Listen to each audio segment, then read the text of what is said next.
Magandang araw po sa ating lahat. Sama-sama nating pakinggan ang Ebanghelyo ngayong araw.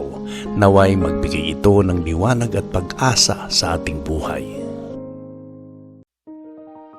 Ang mabuting balita ng Panginoon ayon kay San Mateo. Noong panahong yon, isinama ni Jesus si Pedro at ang magkapatid na Santiago at Juan, at sila'y umakyat sa isang mataas na bundok. Samantalang sila'y naroon, nakita nilang nagbago ang anyo ni Jesus.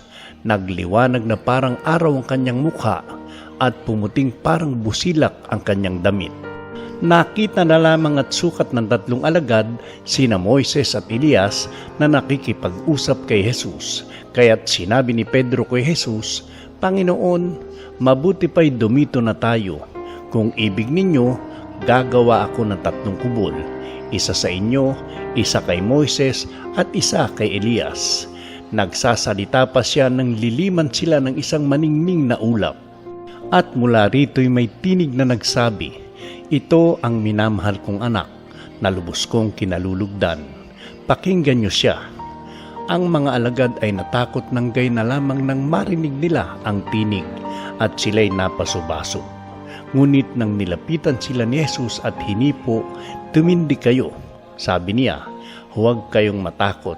At nang tumingin sila ay wala silang nakita kundi si Jesus. At habang bumababa sila sa bundok, iniutos ni Jesus sa kanila, "Huwag ninyong sasabihin kanino man ang pangitain hanggat hindi muling nabubuhay ang anak ng tao." Ang mabuting balita ng Panginoon. Mapagpalang araw ng linggo po sa ating lahat. Sa ating mabuting balita, inakyat ni Jesus, Pedro, Santiago at Juan ang isang mataas na bundok. Doon, nagbago ang anyo ni Jesus sa kanilang harapan. Nagliwanag ang kanyang mukha na parang araw at naging puting-puti ang kanyang kasuotan. Nagpakita sina Moises at Elias at nakipag-usap sa kanya. At mula sa isang maningning na ulap, ay narinig ang tinig ng Ama. "Ito ang minamahal kong anak, na lubos kong kinalulugdan. Siya ang inyong pakinggan." Ang tagpong ito ay tinatawag ng Transfiguration. Ipinapakita ni Jesus ang kanyang tunay na kaluwalhatian. Ang pagbabagong anyo ay saglit na pagbubunyag ng kanyang pagkadiyos. Hindi lamang siya guro o propeta. Siya ang anak ng Diyos.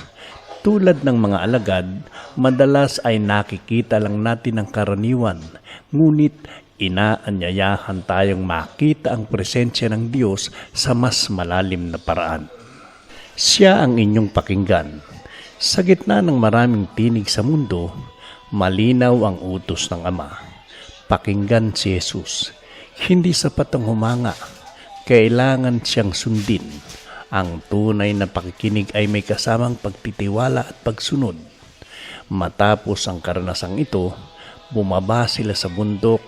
Ipinapaalala nito sa mga espiritual na karanasan ay hindi para takasan ang realidad, kundi upang palakasin tayo sa pagharap ng mga hamon ng araw-araw.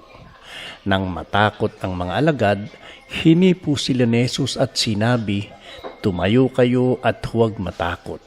Sa ating takot at pagkalito, nariyan si Jesus na umaalalay at nagpapalakas.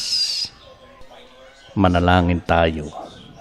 Panginoong Jesus, sa iyong pagbabagong anyo, ipinakita mo ang iyong kaluwalhatian at ang pag-ibig ng Ama. Tulungan mo akong makinig sa iyong tinig sa gitna ng ingay ng mundo. Kapag ako'y natatakot at nalilito, hawakan mo ang aking kamay at palakasin ang aking loob. Turuan mo akong magtiwala sa iyo, hindi lamang sa mga sandaling maliwanag at masaya, kundi lalo na sa oras ng pagsubok. Naway ang bawat karanasan ko sa iyo ay magbunga ng mas malalim na pananampalataya at mas tapat na pagsunod. Amen. Naway ang salita ng Diyos ay manatili sa ating puso at magbigay liwanag sa bawat hakbang ng ating buhay. Pagpalain tayo ng Diyos sa ating paglalakbay ng pananampalataya at naway palaging magningning ang kanyang presensya sa ating puso. Kung na-bless po kayo ng pagninilay na ito, inaanyayahan ko kayong mag-subscribe, i-like at i-share upang mas marami pang maabot ang salita ng Panginoon.